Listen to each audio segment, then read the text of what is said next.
Bom dia, meus irmãos. Nós voltamos para estudar o livro de Daniel, continuarmos a estudá-lo. E hoje nós vamos ver alguns aspectos desse livro que se encontram no capítulo de número 5. Eu quero fazer a leitura dos primeiros versos desse capítulo, do 1 até o 9, e vou te pedir para que você me acompanhe. As escrituras dizem assim: O rei Belsazar deu um grande banquete a 1000 dos seus grandes e bebeu vinho na presença dos 1000.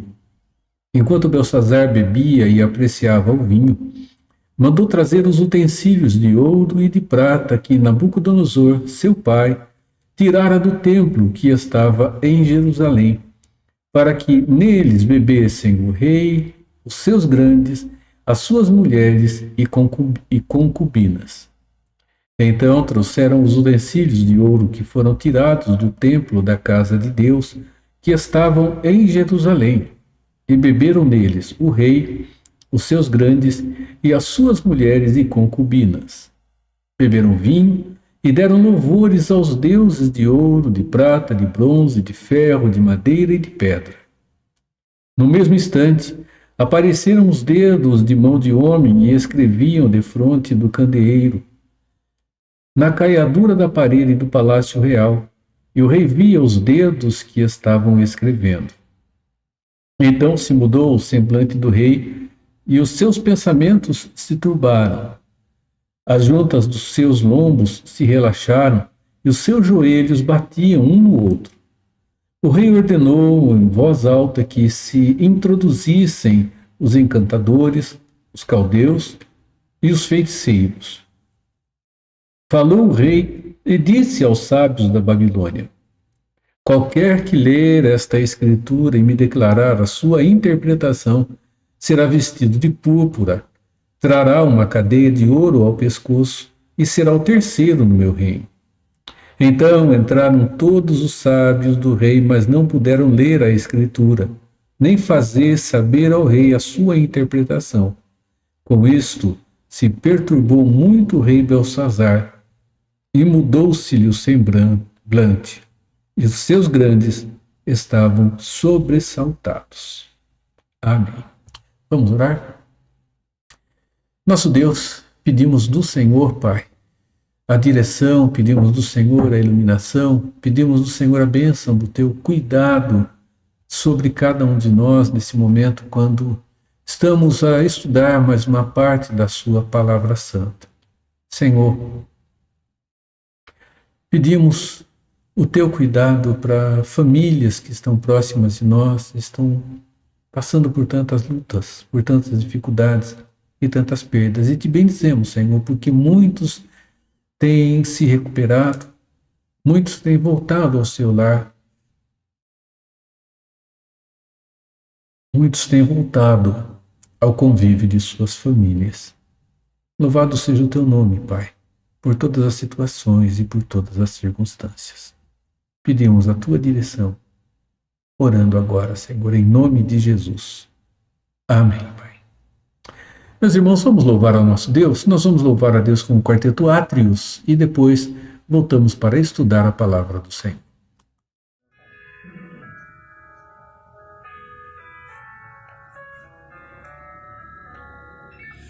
Além do azul, pelas mansões se aguardam um lar feliz que pela fé já posso ver, onde reina a eternal alegria. Descanso, enfim, além do azul, eu hei de ter. Além do azul, não há tristeza ou prantos, mas eternos louvores se ouvirão.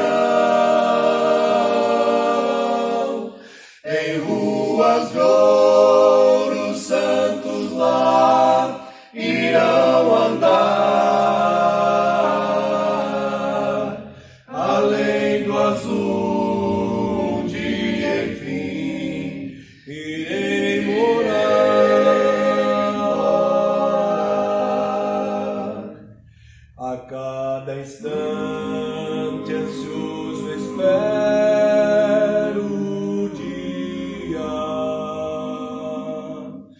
em que o mundo e seu lamento irei deixar pra morar com os santos na glória e de Jesus o rosto meu vou contemplar. Além do azul não há tristeza ou prantos, mas eternos louvores se ouvirão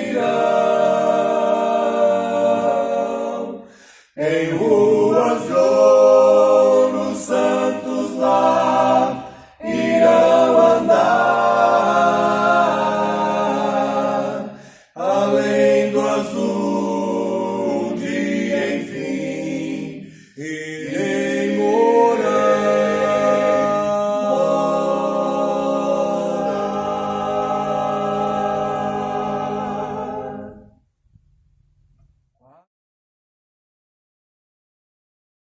Meus irmãos, o livro do profeta Daniel, ele acontece dentro de um período que o povo de Deus estava passando por um ato de disciplina do Deus Todo-Poderoso. Entramos no período da monarquia, período que foi caracterizado por uma soma muito grande de reis que não viveram segundo o preceito do Senhor. Reis que desobedeceram aquilo que o próprio Deus havia lhes dito através de Moisés, através de homens que ele levantou para que fossem orientados. Nós olhamos as Escrituras e vemos Deus com mão poderosa tirando aquele povo da escravidão do Egito. Eles entram pelo deserto. Moisés, ali agora, o seu grande líder, ele os orienta, ele os instrui. Deus fala com o povo através de Moisés e Deuteronômio nos diz que aquele povo, quando conquistasse a terra que Deus havia dado a eles por herança, uma terra que emana leite e mel, eles não deveriam deixar deuses presentes naquela terra, deveriam, ao fio da espada, colocar fim a todos aqueles que estavam e moravam ali, e que não deveriam, de forma nenhuma, contrair núpcias, os homens, as mulheres de Israel, com homens e mulheres daquela terra, porque Deus disse: eles vão perverter o seu coração e vão afastá-los de mim. Isso aconteceu. Deus estabelece juízes sobre Israel. Nós temos a conquista da terra acontecendo. Nós temos as 12 tribos se instalando naquela terra. E o povo, rebelando-se contra o governo divino, pedem um rei e caminham segundo a sua vontade. O reino esteve unido debaixo dos 3 primeiros reis, Saul, Davi e Salomão. Depois de Salomão, o reino se divide e nós temos 2 estados se estabelecendo. O estado do norte, o reino do sul, Israel, com a sua capital em Samaria, e Judá com a capital em Jerusalém. O reino do norte, Israel, caminhou fazendo o que era mal perante o Senhor, e Deus, depois de ter advertido muito, diz que os espalharia pela face da terra e deixariam de ser uma nação. Isso aconteceu. Judá continua. E Deus chama a atenção através dos profetas que ele levanta. Jeremias foi o profeta de maior expressão dentro daquele período. Ele chora sobre o seu povo. E, meus irmãos, Deus os envia ao cativeiro, afirmando que eles ficariam ali 70 anos. E quando Nabucodonosor invade o território de Judá, derruba as muralhas de Jerusalém, destrói o templo, leva os objetos sagrados de adoração a Deus consigo.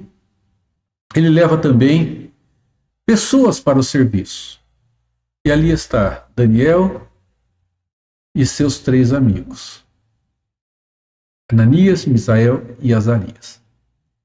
E esses 4 jovens, de 14 e 15 anos de idade, estão agora em terra estranha, estão agora vivendo uma situação onde a tentativa de desqualificar a sua identidade foi muito grande.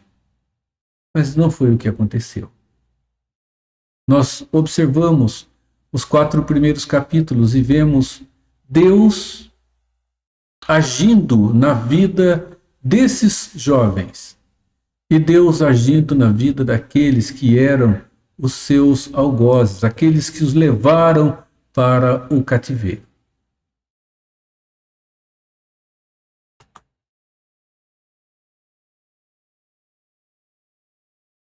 O rei Nabucodonosor havia falecido já há algum tempo e em seu lugar assume Nabonidos. Ele era o rei e não regia sozinho. Estava com ele Belsazar, que era o corregente. E nós observamos algo acontecendo dentro do território babilônico. Algo que podemos chamar aqui de uma novidade lá dentro. Nós não sabemos exatamente o porquê Belsazar está no governo naquele instante. Eles governavam juntos, Nabonidos e Belsazar. Provavelmente há uma possibilidade de Belsazar ser um adotivo de Nabonidos, que é tido como o filho de Nabucodonosor. E desta forma, nós observamos que a Babilônia estava passando por um período de muita dificuldade. Um período de invasão, um período de pressão nas suas fronteiras. Por essa razão, talvez Nabonido tenha se ausentado e o seu corregente Belsazar assume então o reino naquele instante como o vice-rei. E as Escrituras nos mostram, meus irmãos, que algo acontece dentro do território babilônico e que nos é registrado aqui no início do capítulo de número 5. Eu coloquei aqui como uma festa estranha. E foi algo que realmente aconteceu. Por que uma festa estranha? Uma festa estranha, meus irmãos, porque não era um momento para festejar. Não era um momento para Belsazar estar fazendo o tipo de festa que ele fez. Ele resolve dar uma festinha, né? Coloquei aspas ali, porque não era de fato uma festinha, era uma festinha de grande porte. Isso mostra a insensatez desse homem. As fronteiras sendo pressionadas. Soldados, evidentemente, estavam lá defendendo a fronteira. O exército medo-persa estava ali à sua volta e estava forçando na tentativa de tomar domínio sobre a cidade da Babilônia.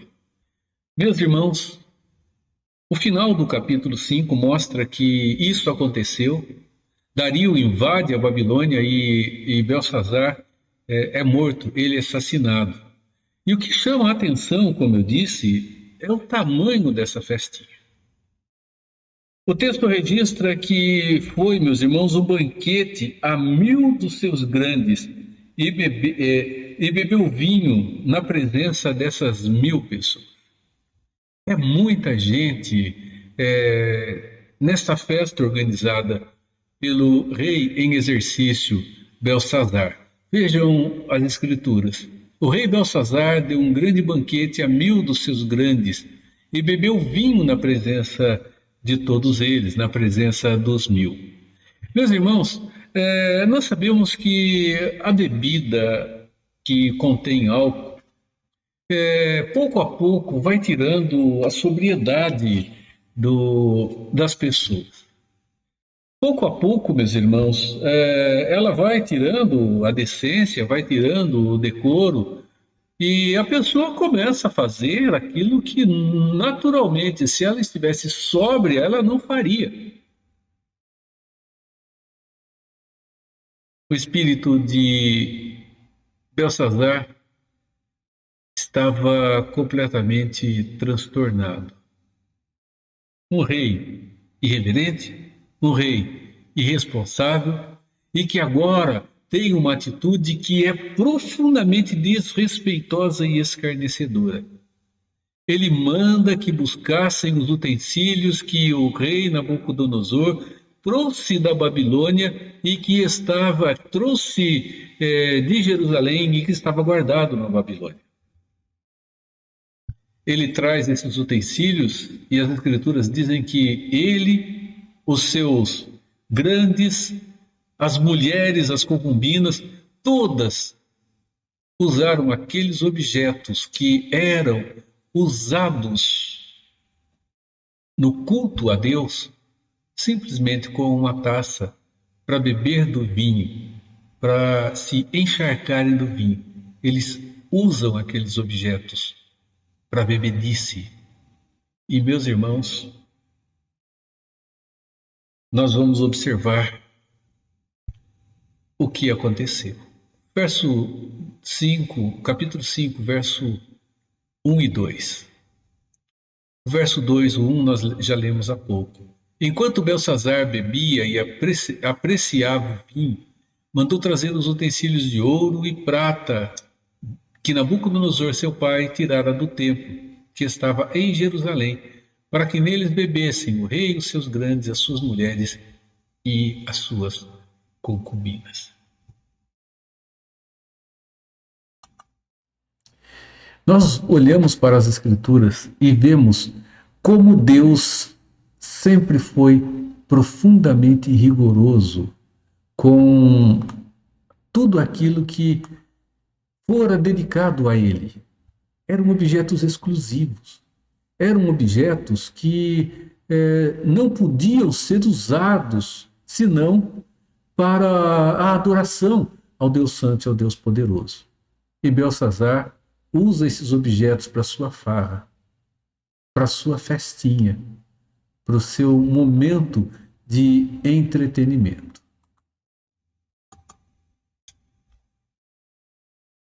É certo que, como dizemos hoje, não é? Algumas pessoas dizem, isso não poderia dar algo bom como resultado. Meus irmãos, diante da situação que a Babilônia estava vivendo naquele instante, dar uma festa não era prudente. Não era. Nós sabemos que o entretenimento, a festa, ela tem uma tendência muito grande de desviar a nossa atenção dos problemas que nós estamos vivendo.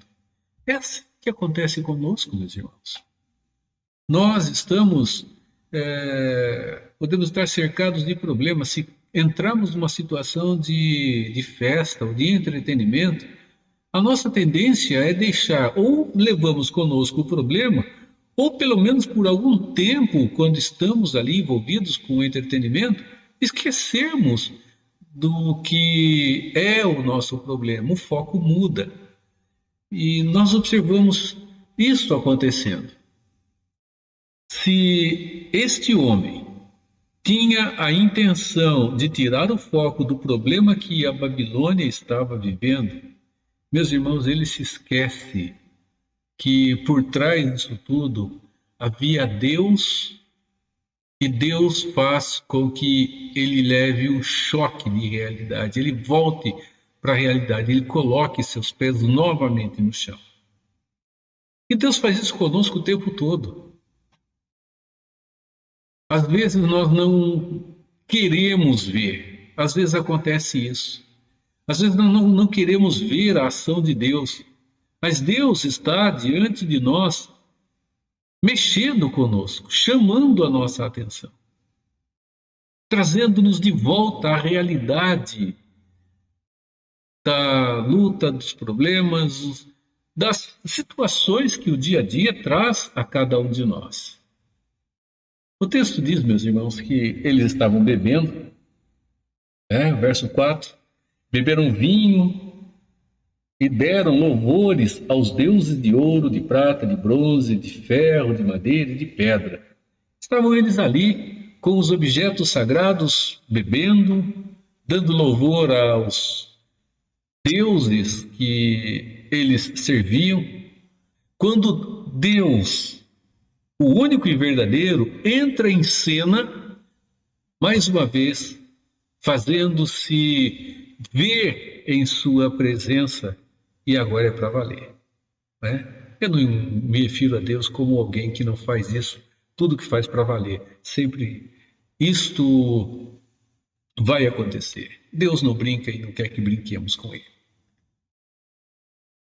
O que eu digo é que Ele tem uma ação agora que é visível. E o verso 5 vai nos mostrar como isso acontece. Um tipo de mão humana, coloquei com aspas ali, começa a escrever na parede. E 4 palavras foram escritas por esse dedo que aparece lá, por essa mão. O que causou isso? Meus irmãos, causou medo no rei, pavor nesse homem. Ele fica aterrorizado com o que ele está vendo.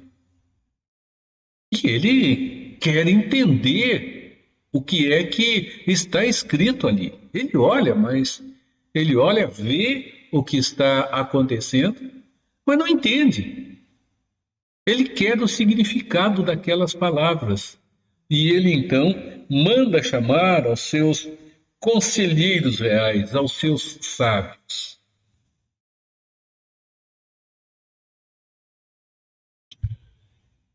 Então se mudou o semblante do rei e os seus pensamentos o turbaram. As juntas dos seus lombos se relaxaram, os seus joelhos batiam um no outro. O rei ordenou em voz alta que se introduzissem os encantadores, os caldeus e os feiticeiros.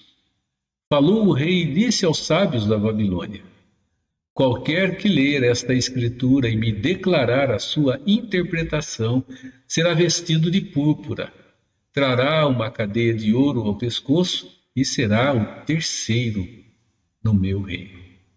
Ele era o segundo, Nabonido é o terceiro, o primeiro, e esse seria o vice-regente do vice-regente. Uma grande oferta. Irmãos, o problema é que esses homens não conseguiram fazer nada. Eles não puderam ler e não puderam interpretar o que estavam ali. Eles não entenderam o escrito na parede.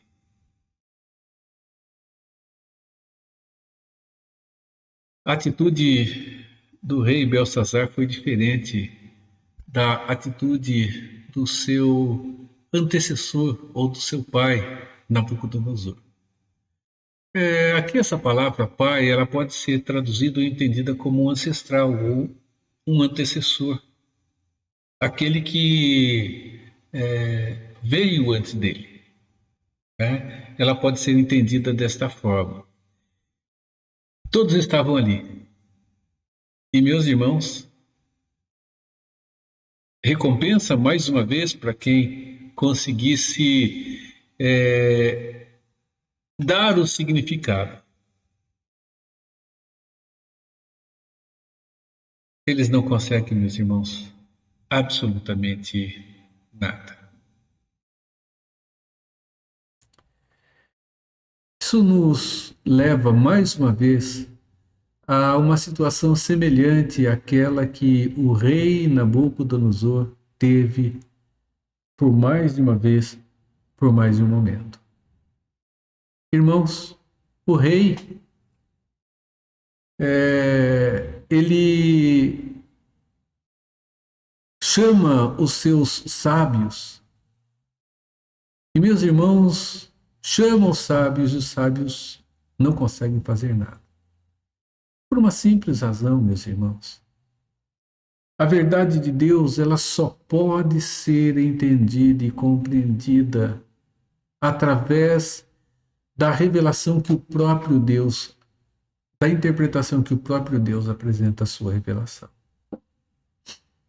Meus irmãos, sábios e feiticeiros, encantadores ou qualquer outro desta linhagem, desse grupo, são meros plagiadores, meros enganadores. E neles não há absolutamente nenhum poder que lhes dê autoridade para interpretar a verdade apresentada pelo Deus Todo-Poderoso.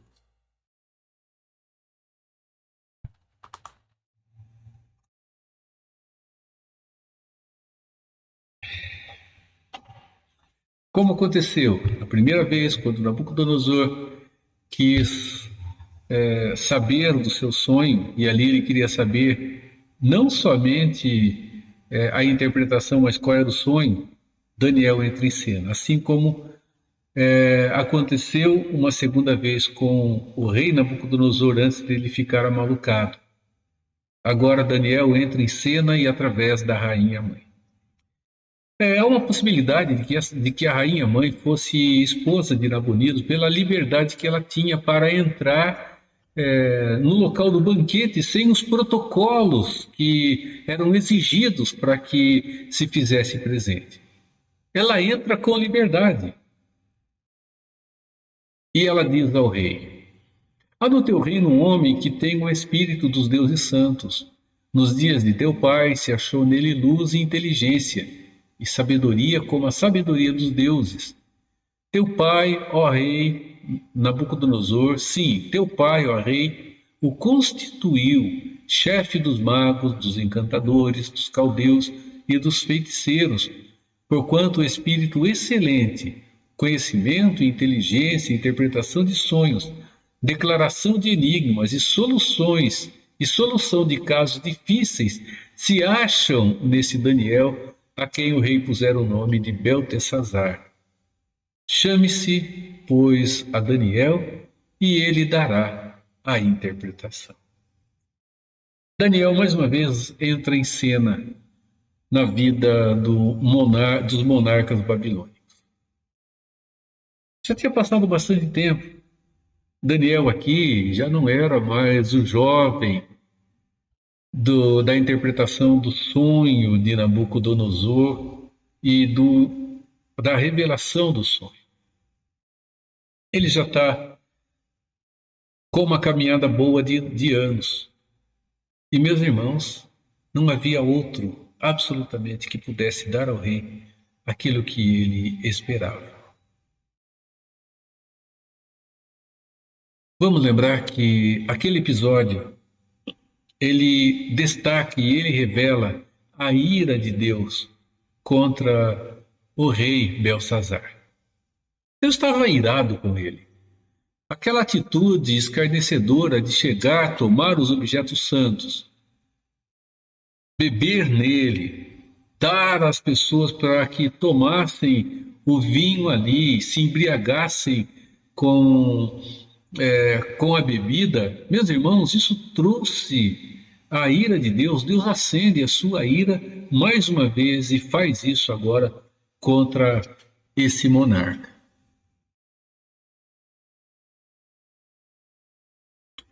As palavras, meus irmãos, que estavam escritas na parede, Mene, Mene, Tekel, Parsi. Vamos ver essas palavras e o significado dela. Mene aparece 2 vezes. E o próprio texto nos diz que esta palavra significa os seus dias. Os dias foram contados e terminaram. Os dias dele foram contados. Deus está afirmando que os dias de reinado e até mesmo de vida de Belsazar estavam contados. Tekel, o rei foi colocado na balança e achado em falta. Colocado na balança e achado em falta. Quer dizer, colocou na balança e não deu o peso certo. Está faltando. O rei faltou com o que era devido a ele, como rei diante do Deus Todo-Poderoso. E Deus então afirma que o reino dele seria dividido. Ou seja, o reino dele perderia a sua autonomia. E as Escrituras mostram que realmente foi dividido e dado aos medos e aos persas. Deus trabalhou, julgou, reprovou e condenou Belsazar. Foi o que aconteceu. E, meus irmãos, Deus decide aplicar a sua disciplina sobre o rei, mas não somente sobre o rei, mas todo o povo babilônico. E por que fez isso? Porque eles mudaram a relação natural da adoração. Eles preferiram adorar a criação de Deus ao invés do grande Criador. O apóstolo Paulo fala sobre isso no primeiro capítulo que escreve aos Romanos. Eles preferiram dar louvor e adoração aos deuses do ouro, da prata, do ferro, aos deuses da madeira, aos deuses que foram criados, meus irmãos, pelas mãos dos homens. Preferiram adorar aquilo que Deus criou, o ouro, a prata, a madeira, adorar esses objetos, ao invés de adorar aquele que os fez.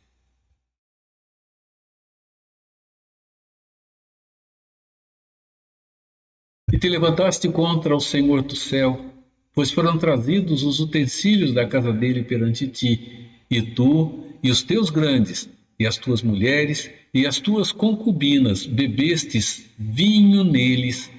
Além disso, deste louvores aos deuses de prata, de ouro, de bronze, de ferro, de madeira e de pedra, que não veem, não ouvem, nem sabem, mas a Deus em cuja mão está a tua vida e todos os teus caminhos, a ele não glorificaste. Inverteram a relação das coisas. Irmãos, ouro, prata, bronze, ferro, madeira e pedra. Preferiram adorar o que Deus criou, ao invés de adorar aquele que é o Criador, mas não somente isso. Aquele que tem domínio e governo sobre a nossa vida e os nossos caminhos. Aqui nós temos uma relação muito visível da maneira como Daniel e Belsazar enxergam a realidade. Eles enxergam de maneira contrária, de maneira oposta.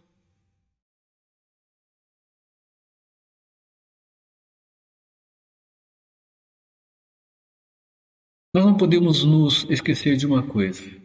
O tempo inteiro, meus irmãos, o tempo todo, nós olhamos tudo que está à nossa volta e nós interpretamos o que está à nossa volta, interpretamos os acontecimentos, interpretamos a nossa realidade.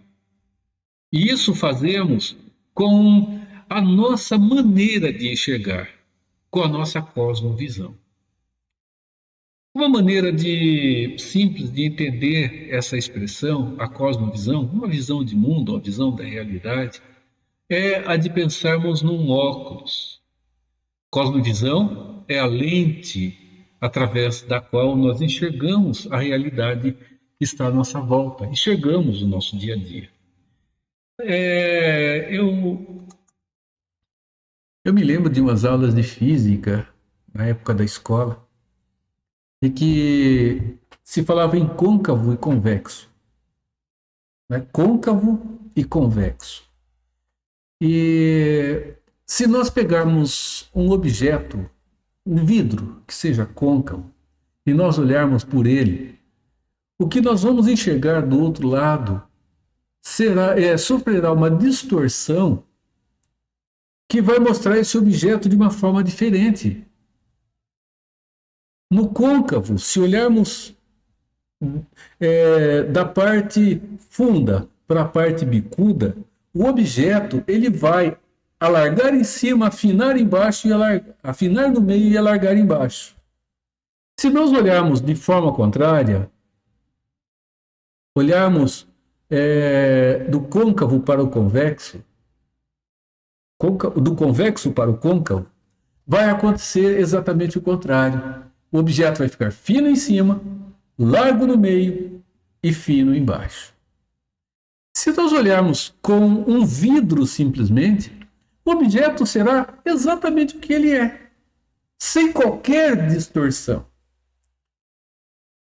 Meus irmãos, nós só vamos conseguir enxergar a realidade como ela é através das Escrituras Sagradas, que nos mostram a realidade de cada um de nós, a realidade do mundo à nossa volta e do nosso Deus. Qualquer lente que nós usemos vai distorcer a nossa realidade. Será a soma das nossas concepções, dos sonhos, dos nossos valores, e é por isso que muitas vezes temos tantos problemas dentro de casa, na família, problemas dentro do trabalho, problema nos relacionamentos, porque nós entramos nos relacionamentos com a nossa lente. Olhamos a realidade com as lentes que temos. E podem ter certeza, nós nunca teremos uma lente plenamente plana.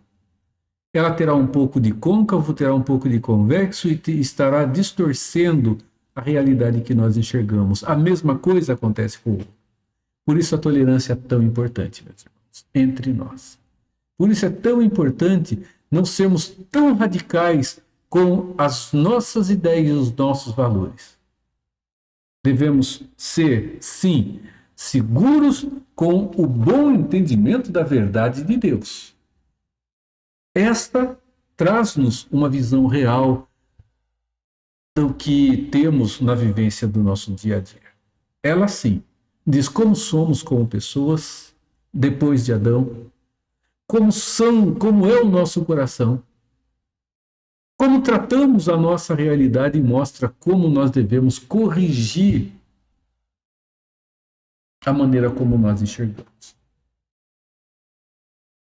Eu tiro os meus óculos e eu vejo as coisas embaçadas.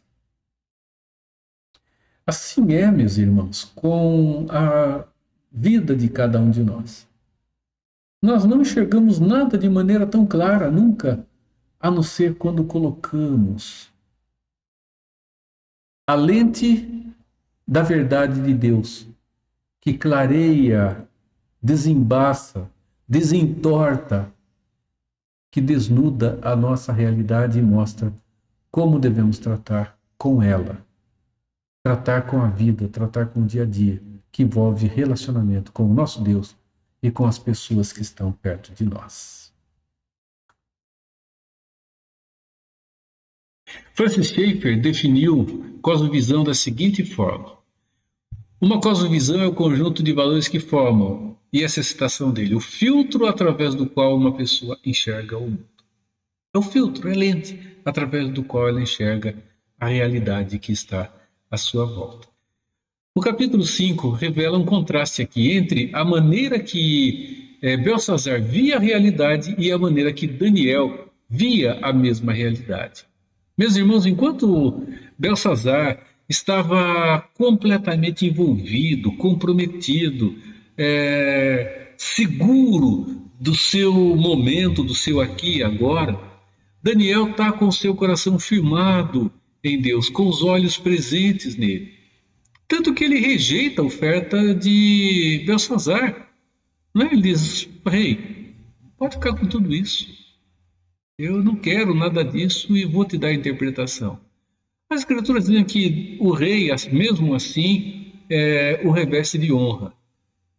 Mas veja, o coração desse homem não estava nos benefícios que ele poderia conquistar com a sua interpretação. Estava em Deus, os seus olhos estavam firmados nele. E vejam, meus irmãos, nós vamos ver três aspectos que mostram esse contraste.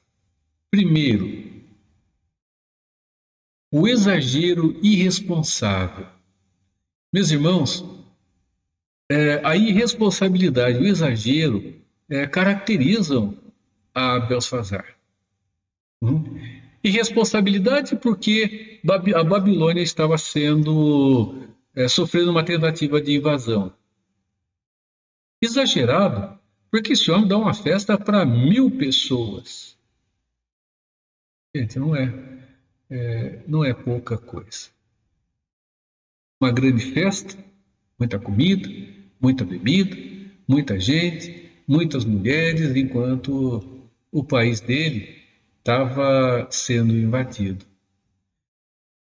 O coração que é dominado pelo pecado, ele vai buscar sempre as aventuras, os prazeres inconsequentes, irresponsáveis. É uma característica natural de um coração dado à pecaminosidade. Sabe o que nos chama a atenção? É que, pelo andar das coisas, Belsazar, ele não era muito distante da idade de Daniel, de Ananias, Misael e Azarias. Eles cresceram praticamente juntos, pela idade que Daniel chegou na Babilônia. Os amigos de Daniel também. Então isso mostra que Belsazar, ele viu o poder do Deus Todo-Poderoso. Pode não ter dado muito valor para o momento quando aqueles moços resolveram passar a legumes e água. Mas, irmãos, vocês podem imaginar o quanto repercutiu o fato de 3 pessoas serem jogadas numa fornalha 7 vezes mais quente, mais acesa. Olharem de fora e verem 4 pessoas quando 3 foram jogadas. Olharem essas pessoas saindo, andando de dentro daquela fornalha sem sequer ter cheiro de fumaça. Uma notícia como essa não é uma noticiazinha. Fato que se tornou conhecido Babilônia fora. E ele com certeza soube disso.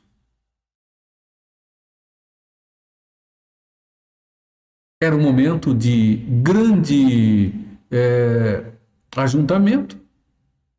Os grandes foram reunidos na planície para adorar a estátua. Esses 3 não quiseram adorar aquela estátua. Foi no meio de um grande evento que isso aconteceu. A mesma coisa acontece com Daniel, que é jogado dentro da cova dos leões, e parece que não foi uma coisa tão quietinha. Ele é jogado na cova dos leões e ele sai de lá como se não tivesse acontecido nada.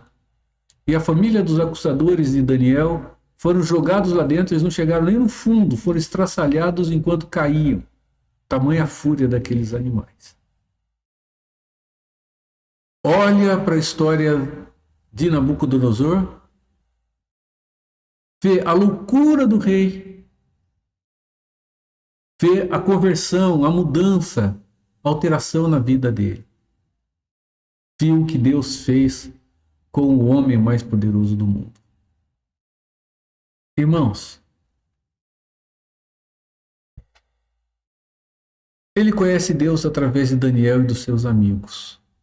Ele vê Deus através da mudança de vida daquele a quem ele sucedeu. ele vê a transformação. E, meus irmãos, no meio de tudo isso, ele continua com a insensatez, ele continua com o seu coração endurecido, ele continua pensando só no aqui e no agora. Stuart Olyott, num livro que ele escreve a respeito do profeta Daniel,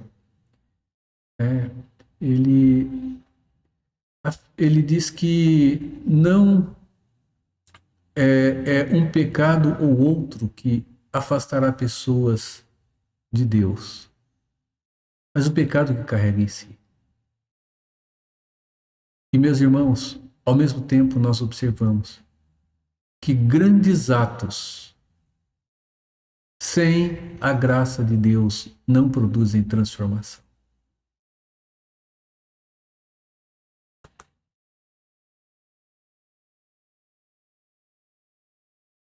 A cosmovisão do nosso tempo, ela é uma cosmovisão imediatista, uma visão da realidade do nosso tempo. E é imediatista, é urgente, é emergente, e diz: não perca tempo, a vida é curta, aproveite o momento, né? A escravidão da felicidade, você tem que fazer tudo para ser feliz, tem que ser agora. E essa compreensão, meus irmãos, tão superficial, tão momentânea, mostra que a cultura do entretenimento do nosso tempo, ela leva a um consumismo desenfreado, e é um consumismo que tenta nos envolver a todo instante. Consumir não está errado, mas ser escravizado por ele. Ser escravizado como se o consumo trouxesse felicidade, trouxesse bem-estar e trouxesse paz, é cair no engano, é cair numa compreensão extremamente equivocada da vida e da realidade. O que nosso tempo diz? Compre isso, compre aquilo, use. Viva bem.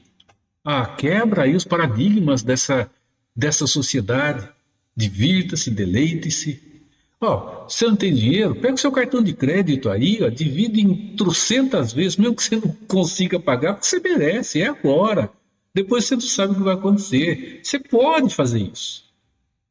Meus irmãos, e com isso nós temos pessoas que estão entrando numa profunda depressão, porque descobrem que a ditadura da felicidade as escravizou e que no divirta-se, no compre, no faça, no enterre-se nas dívidas, levem-na simplesmente a um caminho que é como se andar em círculo, andar e voltar ao mesmo ponto.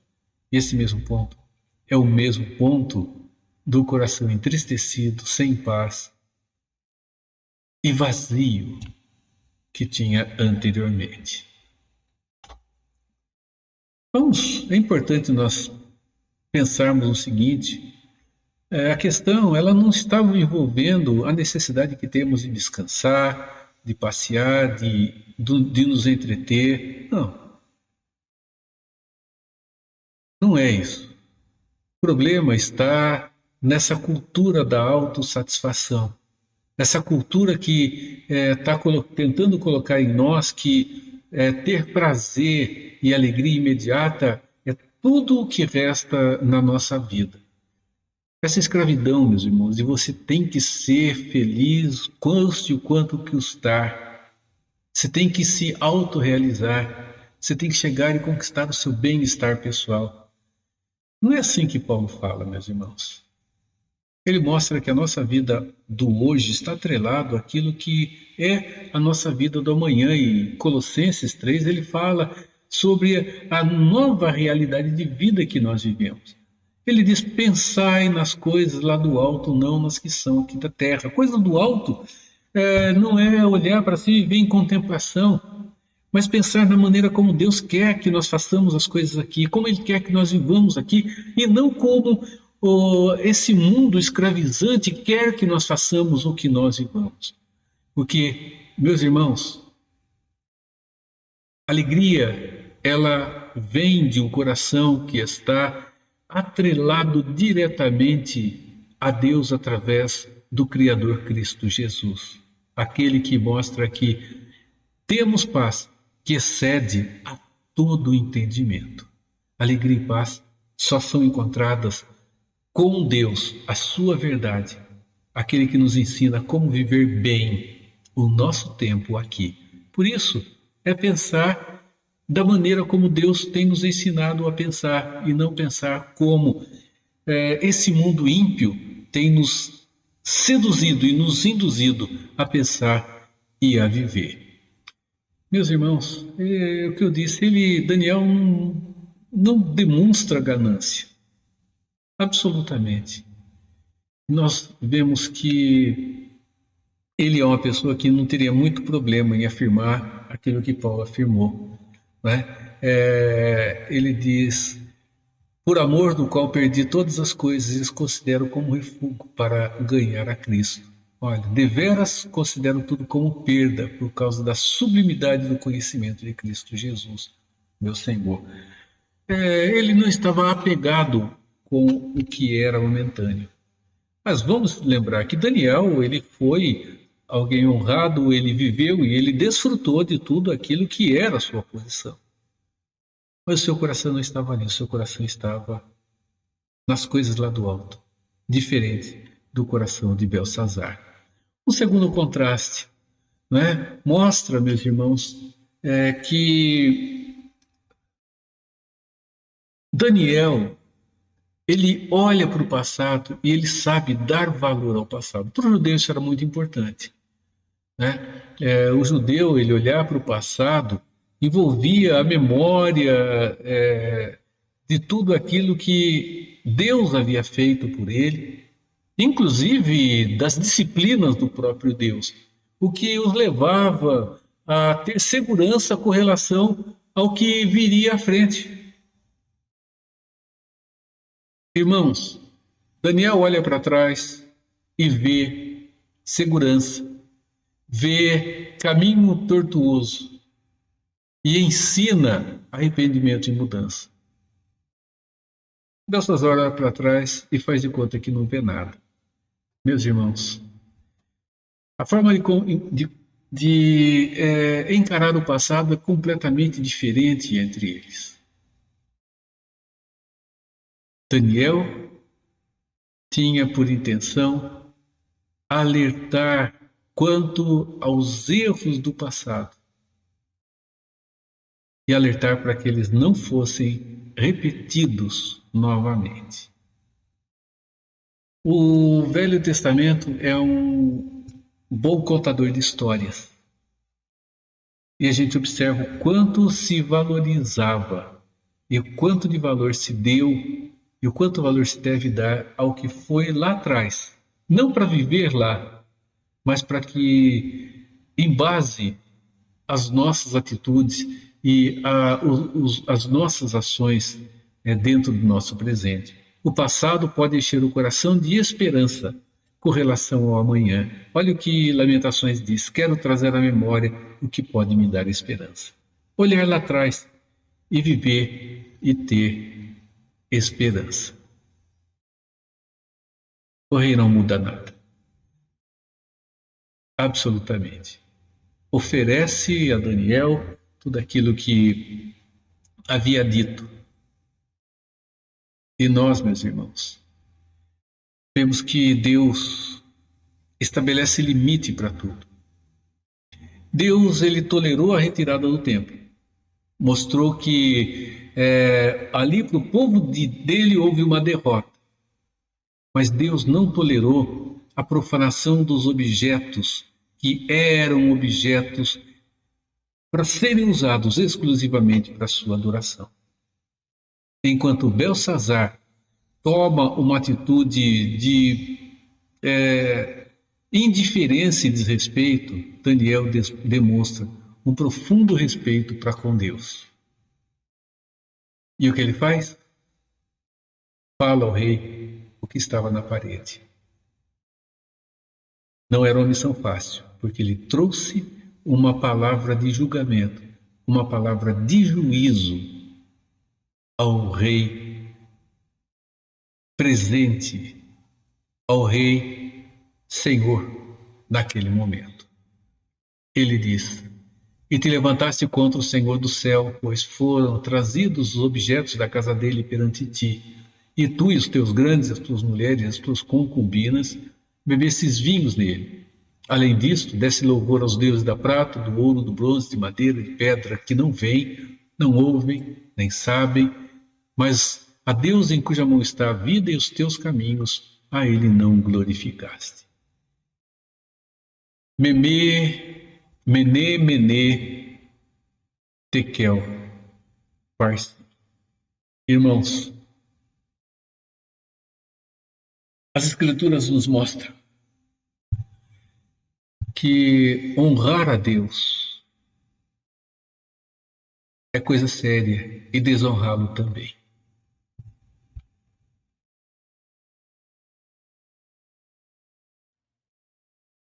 Nós olhamos e vemos o que aconteceu com Belsazar, o que aconteceu com Nabucodonosor, o que aconteceu com tantos outros reis.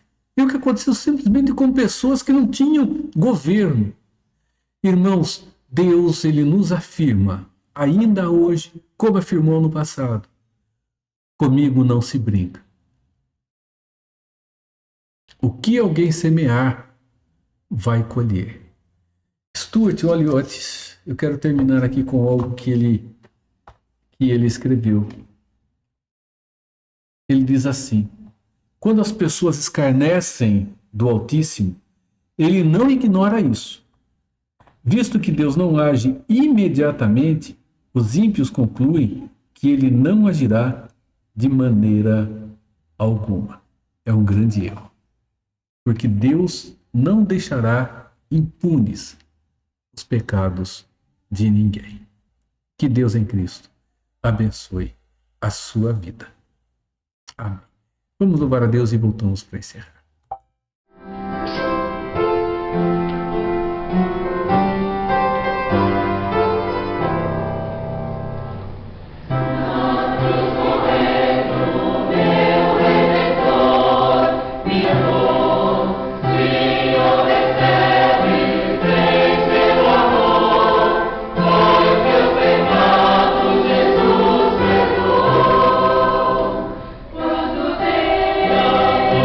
Deus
orar. Nosso Deus,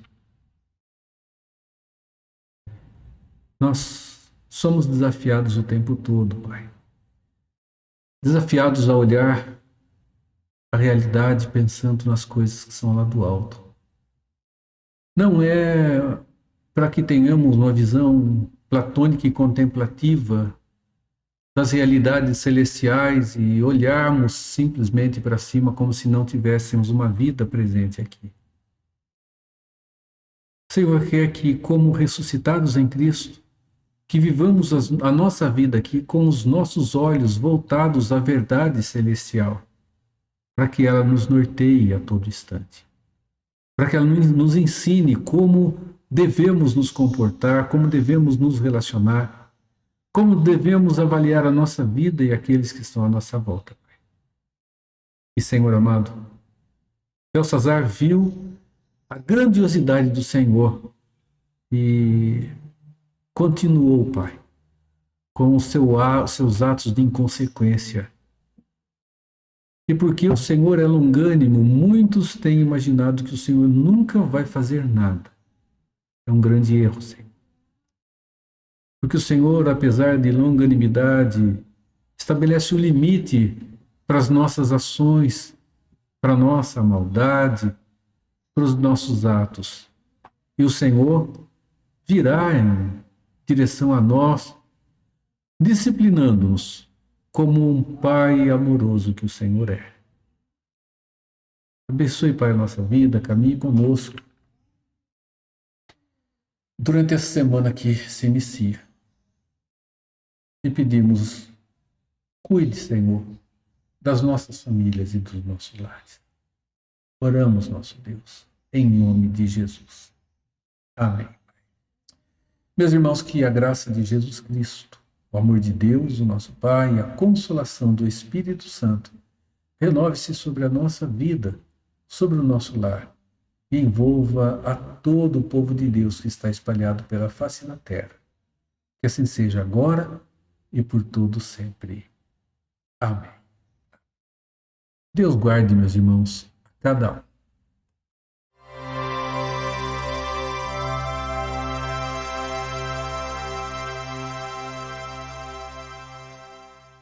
Um dos assuntos mais intrigantes do Novo Testamento é definir com exatidão o que é o espinho na carne do apóstolo Paulo.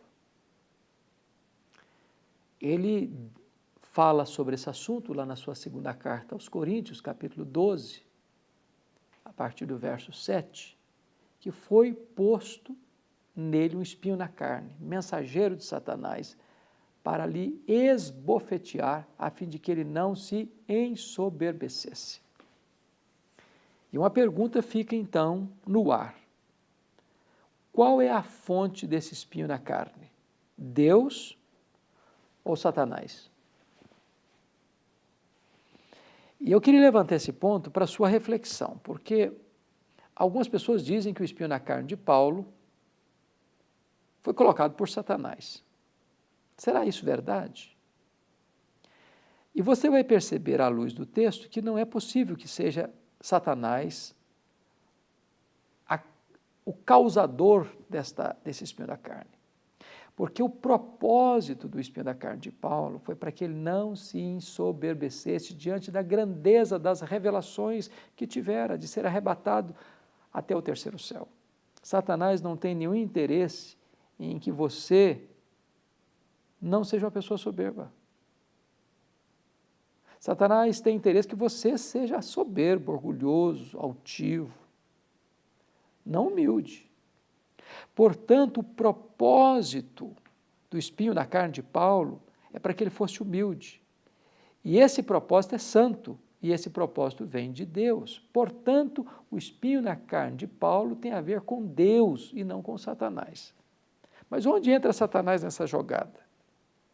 Satanás usa, às vezes, as providências carrancudas do sofrimento na nossa vida para nos esbofetear. Para dizer o seguinte, será que Deus ama mesmo você? Por que você está passando por isso? Por que você está sofrendo? Por que a sua dor não cessa? Olha ao seu redor. Gente que não leva Deus a sério como você está levando, tem uma vida muito melhor que a sua. Essa é a maneira humilhante de Satanás esbofetear. Agora, é sabido, à luz de Gálatas, capítulo 4, versos 14 a 16, que esse espinho na carne de Paulo era uma doença física. Alguns dizem, não, é porque Paulo não era casado, outros dizem, não, é porque Paulo era perseguido pelos judeus, não, é porque Paulo ele queria evangelizar o seu povo e não conseguiu, tanto êxito entre os judeus como teve entre os gentios. A Bíblia deixa clara em Gálatas 4 que Paulo foi pregar o evangelho pela primeira vez na Galácia por causa de uma enfermidade física. E ele vai chamar essa enfermidade física de espinho na carne. O que importa é que Paulo orou para que Deus o curasse. E Deus disse, não. A minha graça te basta. O meu poder se aperfeiçoa na fraqueza.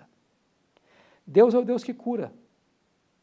Mas quando Ele resolve não curar, Ele tem um propósito no sofrimento, Ele tem um propósito na dor, Ele tem um propósito na enfermidade.